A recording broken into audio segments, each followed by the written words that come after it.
Bon après-midi, frères et sœurs camerounais. Bon après-midi à l'ensemble de la communauté camerounaise et aux communautés distinctives aux Philippines. Aujourd'hui, nous sommes le 17 avril 2025 et nous avons sur notre plateau Stéphane Motapon, secrétaire général de l'Association des Camerounais et parallèlement le président du comité d'organisation de la fête de l'unité que nous sommes en train de préparer en cours. Il est invité dans notre plateau, c'est une première dans notre émission Une journée avec. Il aura le temps de se présenter, nous dire un peu plus sur lui. Toutefois, bienvenue Stéphane et chantez-vous à l'aise sur vous. Merci beaucoup M. Guifo, chargé de la communication de la communauté camerounaise. Je suis très ravi d'être le premier invité, c'est ça, de cette belle initiative, de cette belle émission qui est Une journée avec. Et comme vous avez dit, je suis Motapon Stéphane, secrétaire général de l'Association des Camerounais et président du comité d'organisation de la fête de cette année, dont le thème c'est l'unité du Cameroun dans sa diversité. D'accord, merci Stéphane.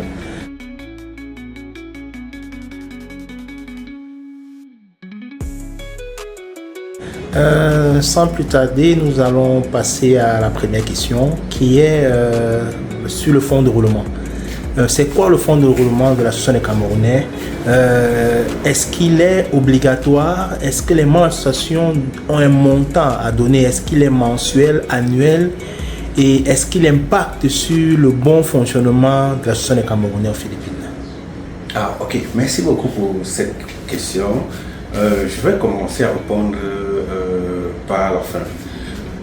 Déjà, le fonds de roulement est une obligation statutaire parce qu'il est mentionné dans notre constitution, dans notre statut, notamment aux articles 6 et à l'article 10, précisément l'article 10 de notre constitution où on parle vraiment de ce fonds de roulement. Permettez-moi de pouvoir parler de cela en large. Pourquoi? Parce que le fonds de roulement vient avec ce que nous appelons aussi le fonds d'enregistrement, qui est le 500.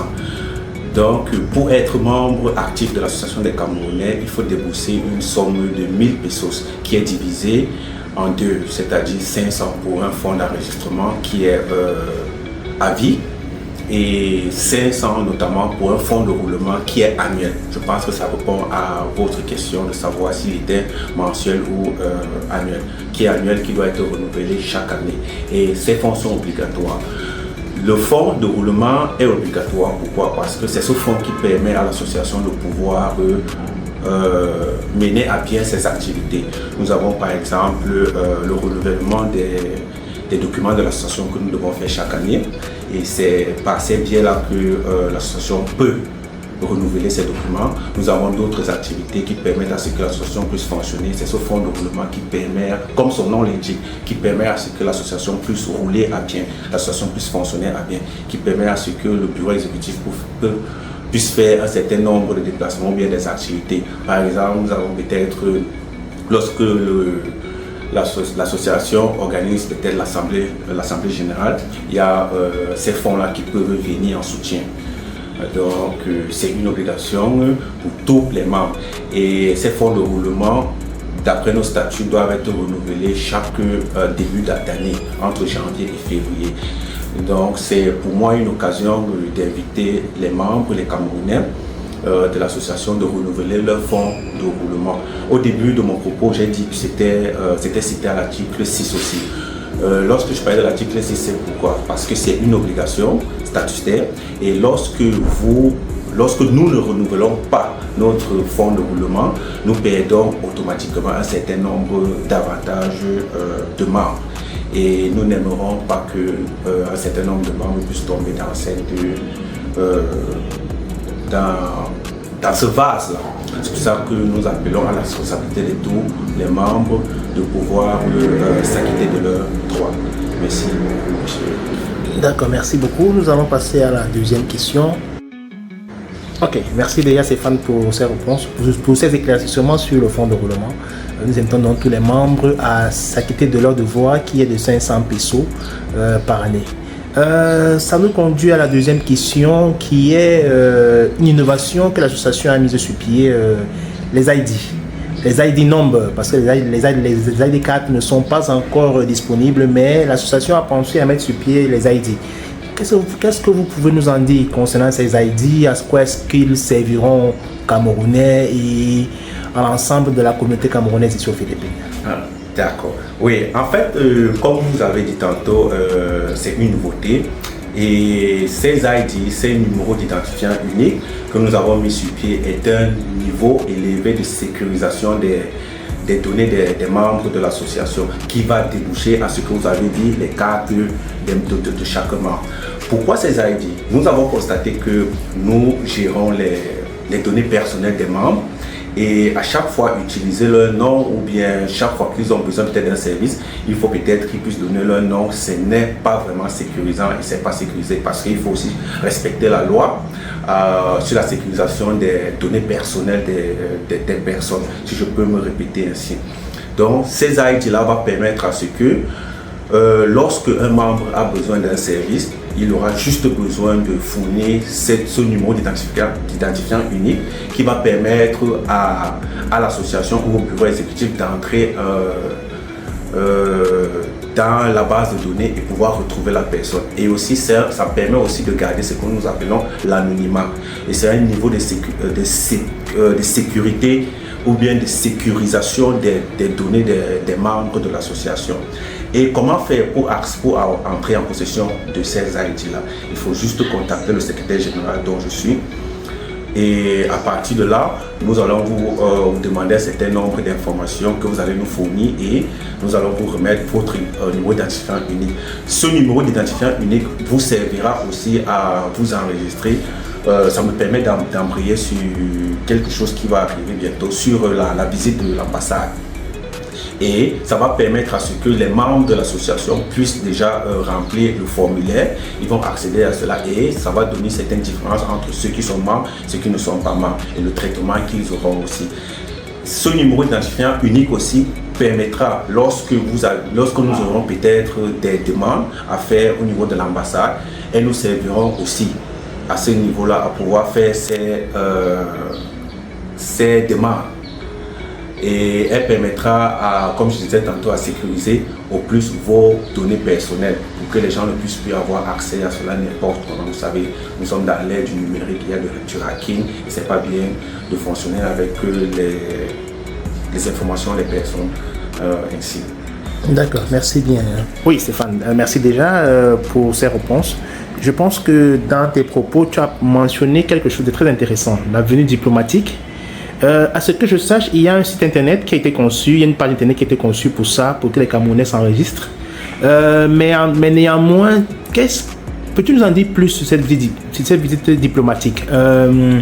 Il y a des rumeurs qui disent qu'elle est fausse, qu'elle n'est pas sûre, que nous ne sommes pas sûrs que l'ambassadeur vienne aux Philippines. Pourquoi il n'y a pas encore une date précise?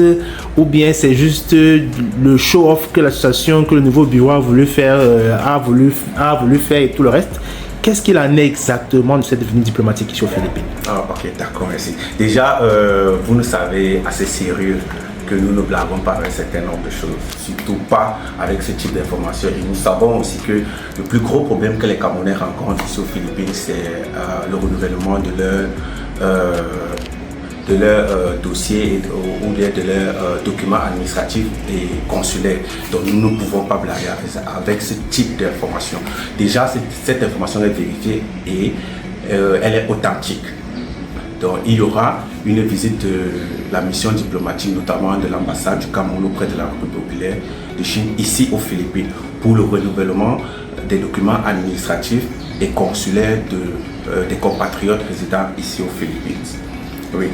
Et maintenant, si nous n'avons pas de date jusqu'à aujourd'hui, ce n'est pas parce qu'il n'y a pas déjà une date. C'est juste parce que l'ambassade a besoin d'un certain nombre d'informations et cela dépend de nous.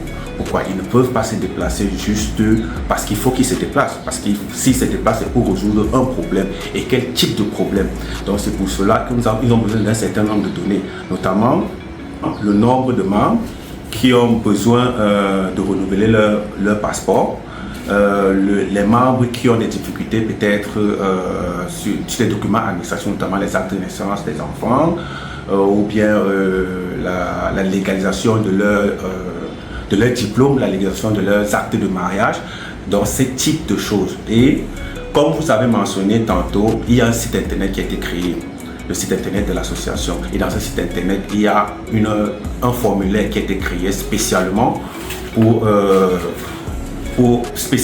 et il sera mis à la disposition des Camerounais pour qu'ils puissent remplir les informations et mettre le type de service. Et autant pour moi, le type de service dont ils auront besoin. C'est par là que nous allons extraire les données et renvoyer à l'ambassade.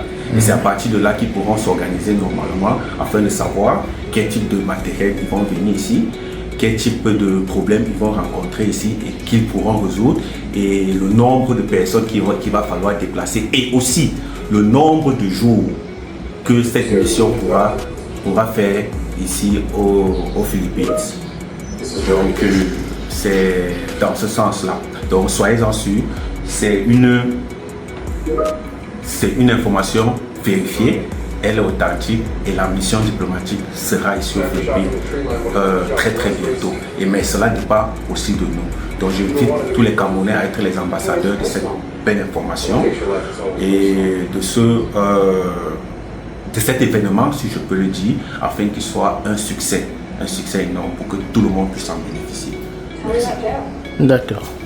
Donc, si je comprends bien, juste pour que les Camerounais soient un bref résumé pour nos frères et sœurs, les ID qui ont été conçus vont vous aider à remplir la fiche pour la fiche des renseignements à soumettre pour l'ambassade. Exactement. Donc, nous prions à tous les Camerounais de se rapprocher du secrétaire général qui est Stéphane là présent, d'avoir vos ID et de pouvoir remplir le formulaire qui est en ligne, parce que ce formulaire permettra à l'ambassade de savoir le nombre de Camerounais et le besoin précis, le nombre de jours qu'ils vont faire aux Philippines. Exactement. Donc, nous vous prions de vous dépêcher et puis de remplir le formulaire. Merci Stéphane, nous allons prendre une pause et puis nous allons passer à la prochaine question qui sera sur la fête proprement dite que vous êtes en train d'organiser pour ce 20 mai.